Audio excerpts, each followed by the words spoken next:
हरियाणा के मुख्यमंत्री श्री मनोहर लाल खट्टर जी ने एक प्रेस कॉन्फ्रेंस की है। उस प्रेस कॉन्फ्रेंस में काफ़ी बातें कही गई हैं। जो उसने कहा, मेरा ख्याल है एक भी बात में जरा सी भी सच्चाई नहीं है। मुझे ऐसा लग रहा है कि जैसे बीजेपी वालों को ये सर्टिफिकेट ले रखा है उन्होंने कि जो भी नेता प्रेस पे बोलेगा, जो भी नेता कोई बात करेगा, वो झूठ के सिवा कुछ नहीं करेगा। इन्होंने एक बात कही है जो अपनी प्रेस कॉन्फ्रेंस में कही है कि किसान आपत्ति बताएं कि इन कानूनों में आपत्ति क्या है। कि 11 बार बैठकें हुई हैं सरकार के साथ। जिस दिन तीसरी बैठक हो रही थी उस दिन एक एक इशू पर, एक एक बिंदु पे बात हुई है। और जब बिंदुओं पे बात हो रही थी तभी आपके केंद्र के एग्रीकल्चर मिनिस्टर जी ने 9 पॉइंट तक किए थे कि ये ठीक है, ये गलती है, ये गलती है, ये गलती है। कानून बहुत बढ़िया है, कानूनों में कोई कमी नहीं है। और उसके बाद 9 गलतियों की बात आई और उसके बाद उन गलतियों में संशोधन करने की बात आई। हमारा ये कहना है कि वो कहाँ से आई। संविधान केंद्र को ये अनुमति नहीं देता कि वो एग्रीकल्चर के मामले पर और मार्केटिंग के मामले पे वो कोई कानून बनाए। ये संविधान उन्हें इजाज़त नहीं देता। किसान दोस्तों, आज आप सभी ने सुना होगा कि हरियाणा के मुख्यमंत्री श्री मनोहर लाल खट्टर जी ने एक प्रेस कॉन्फ्रेंस की है। उस प्रेस कॉन्फ्रेंस में काफ़ी बातें कही गई हैं। जो उसने कहा, मेरा ख्याल है एक भी बात में जरा सी भी सच्चाई नहीं है। मुझे ऐसा लग रहा है कि जैसे बीजेपी वालों को ये सर्टिफिकेट ले रखा है उन्होंने कि जो भी नेता प्रेस पे बोलेगा, जो भी नेता कोई बात करेगा, वो झूठ के सिवा कुछ नहीं करेगा। लगातार झूठ पे झूठ, झूठ पे झूठ ये बोलते आ रहे हैं। इन्होंने एक बात कही है जो अपनी प्रेस कॉन्फ्रेंस में कही है कि किसान आपत्ति बताएं कि इन कानूनों में आपत्ति क्या है। मैं ये पूछना चाहता हूँ माननीय मुख्यमंत्री जी से कि 11 बार बैठकें हुई हैं सरकार के साथ। जिस दिन तीसरी बैठक हो रही थी उस दिन एक एक इशू पर, एक एक बिंदु पे बात हुई है। और जब बिंदुओं पे बात हो रही थी तभी आपके केंद्र के एग्रीकल्चर मिनिस्टर जी ने 9 पॉइंट तक किए थे कि ये ठीक है, ये गलती है, ये गलती है, ये गलती है। जब आपने वो गलतियां, उससे पहले आप ये कहा करते थे, आपके सभी मिनिस्टर कहा करते थे कानून बहुत बढ़िया है, कानूनों में कोई कमी नहीं है। और उसके बाद 9 गलतियों की बात आई और उसके बाद उन गलतियों में संशोधन करने की बात आई। हमारा ये कहना है कि वो कहाँ से आई। अगर बताया नहीं गया तो वो कहाँ से आई। दूसरी बात, अगर मुख्यमंत्री जी को ये नहीं पता तो ये मैं आपको बता देता हूँ कि सबसे पहली बात तो ये है कि ये जो कानून बनाए गए हैं ये संविधान के खिलाफ जाकर बनाए गए हैं। संविधान केंद्र को ये अनुमति नहीं देता कि वो एग्रीकल्चर के मामले पर और मार्केटिंग के मामले पे वो कोई कानून बनाए। ये संविधान उन्हें इजाज़त नहीं देता। ये संविधान के खिलाफ जाकर ये किया गया है। और संविधान की रक्षा की बात करने वाले लोग, इतने इतने बड़े पदों पर बैठे लोग खुद ही संविधान की उल्लंघना करें, संविधान को तोड़ें, तो उनको क्या कहा जाएगा। दूसरी बात, आपने अपने कानूनों में ये एक बात कही है कि किसान का और व्यापारी का अगर कहीं पे कोई डिस्प्यूट हो जाता है तो किसान कोर्ट नहीं जा पाएगा। ये बात कही है। मैं पूछना चाहता हूँ, किसी व्यक्ति का कोर्ट जाने का राइट छीन लेना ये अपने आप सबसे बड़ी आपत्ति है। आपत्ति नहीं, केवल इसमें आपका षड्यंत्र, आपकी काली नीयत, काली नीति इसी बात में छुपी हुई नजर आ रही है। और पूरे देश को दिख रहा है ये। आप बार बार जो भी वो बोलना शुरू करता है वो ये बोलना शुरू कर देता है कि किसानों ने बताया नहीं, किसान कुछ बता नहीं रहे, किसान गलत हैं, किसान गलत हैं। मैं एक बात और कहनी चाहता हूं कि ये जो कानून है, हम ये कह रहे हैं कि आप कारपोरेट लोगों के पक्ष में जा रहे हो। वो कैसे जा रहे हो मैं बताता हूं आपको। जो आपका दूसरा कानून है जिसमें ठेका खेती की व्यवस्था की गई है, कॉन्ट्रैक्ट फार्मिंग की बात कही गई है, उस पर आप ध्यान दीजिए। जब कोई ठेकेदार हमें खेती के लिए सामान देगा, हमें बीज देगा किसान को, वो तभी जिम्मेदार होगा अगर बीज उसका बीजेंगे, वो तभी जिम्मेदार होगा अगर स्प्रे उससे जहर उस खेती पर स्प्रे करेंगे, वो तभी जिम्मेदार होगा अगर उसी से लेकर उसे फर्टिलाइजर डालेंगे। सब चीजें उसी से लेंगे। जब सभी चीजें उससे लेंगे तो मार्केट में जो दूसरी छोटी छोटी दुकानें चल रही हैं, जहां से जाकर किसान मामूल भाव का तोड़ मोड़ कर अपना वो उसका रेट घटाकर अपना सामान खरीदेगा, जो खरीदने की उसके लिए ये एक सुविधा थी, वो छीनने का प्रयास किया है और पूरे देश की ये इस मंडी को खत्म करके केवल कारपोरेट लोगों के हाथ में देने का ये एक प्रयास किया गया है। इसी तरीके आगे जाकर अभी ताजा क्या हो रहा है आप देख रहे हो कि पूरी की पूरी सरसों कुछ लोगों के हाथों में चली गई। जिंदगी में पहली बार ये हुआ है कि सरसों के तेल की कीमतें बढ़कर यहां तक गई हों, ये पहली बार हुआ है।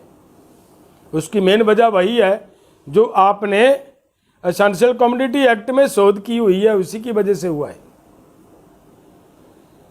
तो हम बहुत बार ये बातें कह चुके हैं। इसके लिए हमारा ये कहना है कि ये कानून काले कानून हैं, ये लोगों के हित में नहीं है, ये देश के हित में नहीं है। इन कानूनों को वापस लिया जाए। जब तक ये वापस नहीं होते तब तक ये आंदोलन जारी रहेगा। दूसरी बात, आपने एक बात ये कही है कि किसान यहाँ पे जो बैठे हैं, यहाँ पे मर्डर हो रहे हैं। मैं पूछना चाहता हूँ मानयोग मुख्यमंत्री जी से, आपने वो वीडियो भी सुनी है या नहीं सुनी? अगर नहीं सुनी तो आप उस वीडियो को एक बार फिर से सुने। जिस वीडियो में वो मरने वाला आदमी जिसकी आप बात कर रहे हो मर्डर की, वो आदमी ये कह रहा है कि मैं अपने परिवार से परेशान हूं, उसकी वजह से मैंने ये किया, मुझे मत बचाया जाए, मुझे मत बचाओ। वो जोर जोर से चिल्लाकर ये बात कह रहा है, तो उसे आप मर्डर कह रहे हो। तीसरी बात आपने एक और कही, आपने कहा कि यहां पे बेटियों की, औरतों की इज्जत महफूज नहीं है। आप कौन सी बात कर रहे हो? ये तो आपका षड्यंत्र है जो रच रहे हो बहुत देरी से। ऐसे ऐसे षड्यंत्र रचने में आप एक्सपर्ट हो। आपकी पार्टी, आपकी सरकार इस मामले में एक्सपर्ट है। जो किसानों का पहले आरक्षण का आंदोलन चला था, जाट आंदोलन चला था, उसमें आपने यही कुछ तो किया था जो अब यहां करने का प्रयास कर रहे हो। मैं पूछना चाहता हूं आपसे और आपसे सरकार से और आपके प्रशासन से, हमने एक आदमी दिया था आपकी सरकार को, थाने में गिरफ्तार करवाया था, उस पर मामला पता नहीं क्या दर्ज किया क्या नहीं किया। आपकी पुलिस ने उस आदमी पे ऐसा मामला दर्ज किया केवल कि इसने शराब पीकर यहाँ पे आकर जनतक प्लेस पे आकर इसमें डिस्टर्ब किया लोगों को, यही मामला दर्ज किया। और हमने ये कहा था कि ये आदमी अच्छी तरह इसकी पड़ताल की जाए, जांच की जाए, ये आदमी कैसा है। इस आदमी ने वो बातें कही हमारे पास, वो एसएसपी साहब के पास भी वो बातें गई हैं, और वो बातें हम ऐसी वीडियो में वो बातें कहनी अच्छी नहीं मानते जो बातें उस आदमी ने यहाँ हमारे आंदोलन में आकर हमारे लोगों को कही, जो पेशकश की गई।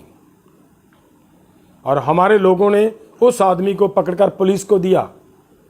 ये सिद्ध होता है कि ये षड्यंत्र है आप लोगों का। और दूसरी बात, मैं इसी मामले में एक बात और कहनी चाहता हूं। जिस मामले को आप बहुत जोर शोर से उछाल रहे हो, जिसको आप रेप का नाम दे रहे हो, वो कहीं पे भी उस लड़की ने रेप की बात नहीं की।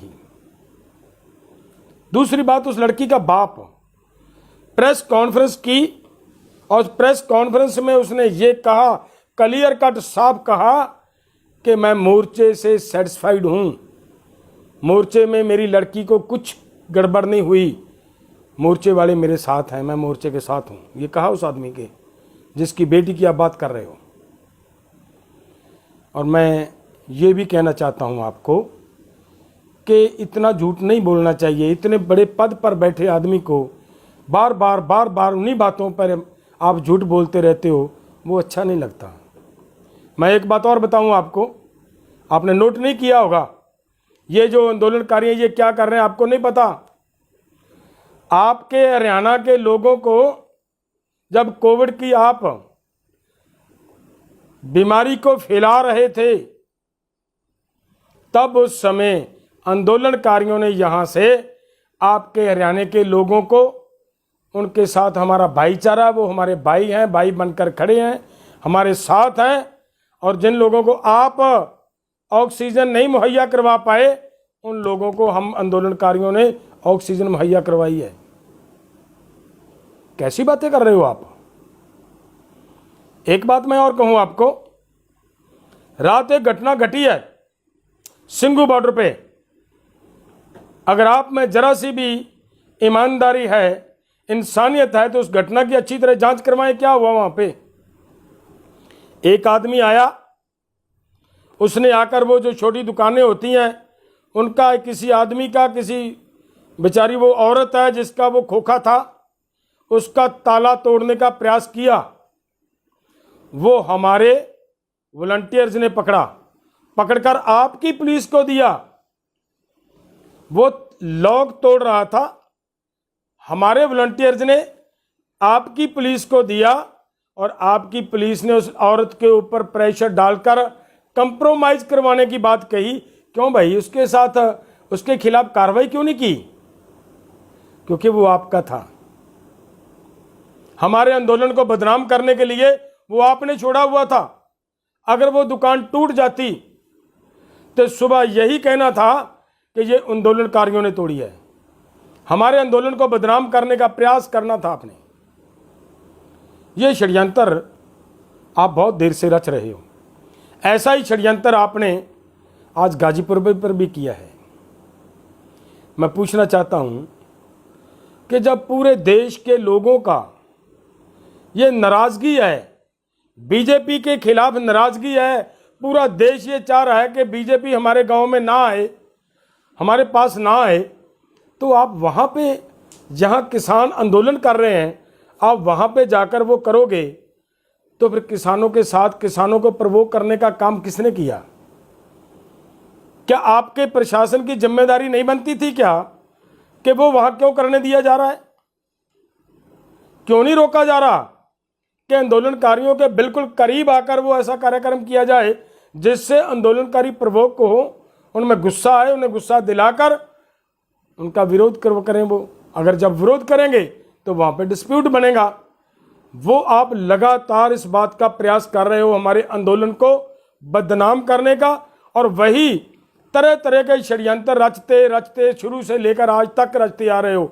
उसी षड्यंत्र का एक हिस्सा मैं आपको और बता देता हूं। आपको, आप ही के कुछ लोग हरियाणा में ये आंदोलन करना शुरू किया था कि हमें SYL चाहिए। तो आपको याद होगा, हरियाणा के किसानों ने आपके उन लोगों को भगाया था वहां से कि आप चले जाइए यहाँ से, हमारी अगर ज़मीनें रहेंगी तो पानी की व्यवस्था हम खुद कर लेंगे, खुद ब खुद कर लेंगे, नहीं ज़रूरत आपके इस हमदर्दी की हमें। और आपके लोगों को भगाया था। वो क्यों किया था आपने भला? वो इस आंदोलन को बदनाम, आंदोलन को खिंडाने के लिए आपका षड्यंत्र का हिस्सा था, और बार बार कर रहे हो आप। तो मैं ये कहूँ कि सरकार को इतनी जिम्मेदारी से काम करना चाहिए कि जिस सरकार के कार्यकाल में लोग सुखी ना रहें, क्या उस सरकार को अपने आप की सरकार कहलाने का हक होता है क्या? हर आदमी की कोई ज़रूरतें हैं, हर आदमी की रक्षा करना आपकी जिम्मेदारी है, और आप खुद ऐसे हालात पैदा कर रहे हो कि कहीं ना कहीं किसान और लोग उनके साथ दंगा फसाद करवाने का आप प्रयास कर रहे हो। बार बार ऐसी कोशिशें हो रही हैं, लेकिन मैं ये कहूँ, मुख्यमंत्री जी, शक्ति लोगों ने दी है। जो लोग शक्ति देनी जानते हैं वो लोग शक्ति छीननी भी जानते हैं। आपने देख लिया 5-6 स्टेटों में आपने आपका और आपकी पार्टी का क्या हाल हुआ है। अगर ऐसे ही आप चलते रहोगे, आने वाले समय में और भी बहुत सारी सज़ा भुगतनी पड़ेगी आपको और आपकी पार्टी को। और एक बात मैं और कहनी चाहता हूं कि जो वहां पे जिस नेता का विरोध हुआ है, उसे पता चला मुझे कि वो वाल्मीकि समाज में से था। देखिए भाई, हमारे सभी धरनों पे जिस दिन वाल्मीकि जी का दिन आया, जिस दिन भीमराव अंबेडकर जी का दिन आया, जिस दिन और भी मजदूरों के दिन आए, वो सब पूरी श्रद्धा और प्रेम से मिलकर मनाए गए हैं। हम ये मानते हैं कि किसान और मजदूर एक होकर अगर आंदोलन लड़ रहे हैं, लड़ेंगे तो जीतेंगे। इन लोगों का प्रयास है कि ये लोग हमारा आपस में जो प्रेम है, प्यार बना हुआ है, इसमें दरारें डालने का काम कर रहे हैं ये लोग। अब तरह तरह की बातें कर रहे हैं ये। आपने सुना होगा कि इन्होंने ये कह रखा है कि हम पंजाब में किसी दलित को मुख्यमंत्री का चेहरा लेकर आएंगे। आज तक तो किसी पार्टी को ये नज़र नहीं आया कि कोई दलित, एक बराबर की हमारी पूरी की पूरी बराबर की जनसंख्या है दलित की, आज तक तो किसी को नज़र नहीं आया कि मुख्यमंत्री या प्रधानमंत्री किसी दलित को बनाना है। अब उस समय दलित को मुख्यमंत्री बनाने की बात कर रहे हैं, प्रधानमंत्री बनाने की बात कर रहे हैं, जब पूरे देश में इनके खिलाफ एक नाराजगी, गुस्सा बन चुका है। जब इन लोगों को पता चल चुका है कि लोग हमें अब गांव में घुसने नहीं देंगे, अब आपको ढाल बनाकर ये लोग गांव में घुसने का एक रास्ता ढूंढ रहे हैं। और आपका और किसानों का जो आपस में प्यार है, ये सदियों से चला आ रहा है। इन लोगों की मैं जानता हूं कि ये आप इन लोगों की बातों में नहीं होगे, क्योंकि आप अच्छी तरह हमारे से ज़्यादा समझदार हो, बुद्धिमान हो। आप जानते हो कि इनकी नीयत क्या है, इनकी नीति क्या है। ये जो आपके पक्ष में आरक्षण की बातें चल रही हैं, उसके बारे में इन्होंने क्या कर रखा है, क्या सोच रखा है कि आरक्षण खत्म किया जाना चाहिए। और उससे बढ़कर एक बात और भी आपको ध्यान में होगा कि जो इन्होंने लेबर लॉज को ख़त्म करके 4 कोड बनाए हैं, और ये कहा गया है कि मजदूर को 8 घंटे की बजाय अब 12 घंटे काम करना पड़ेगा। ये इनकी दलितों के खिलाफ एक षड्यंत्र की जीती जागती मिसाल आपको नज़र आ रही है। पूरा लोग समझते हैं, लोग जानते हैं कि ये कितने मजदूरों के, गरीबों के पक्ष में चलने वाले लोग हैं। तो मैं देश के किसानों को ये निवेदन करना चाहता हूँ कि भाइयों, इनका ये षड्यंत्र है, हमें हमारे भाइयों से लड़ाना चाहते हैं। हमें पूरे संयम से काम लेना है, समझदारी से काम लेना है, ताकि कहीं पे भी हम भड़काहट में आकर कोई ऐसा काम ना कर बैठें जिससे इन लोगों को हमारे आंदोलन को खिलाफ करने का कोई मौका मिले। दलित हमारे भाई हैं, हमारे सहयोगी हैं, ना हमारा दलितों के खिलाफ के सिवा सर सकता है, ना दलितों का हमारे सिवा सर सकता है। हम एक दूसरे के पूरक हैं और पूरक बनकर रहेंगे, यही हमारा कहना है। जय जवान जय किसान, वाहिगुरू जी का खालसा वाहिगुरू जी की फतेह।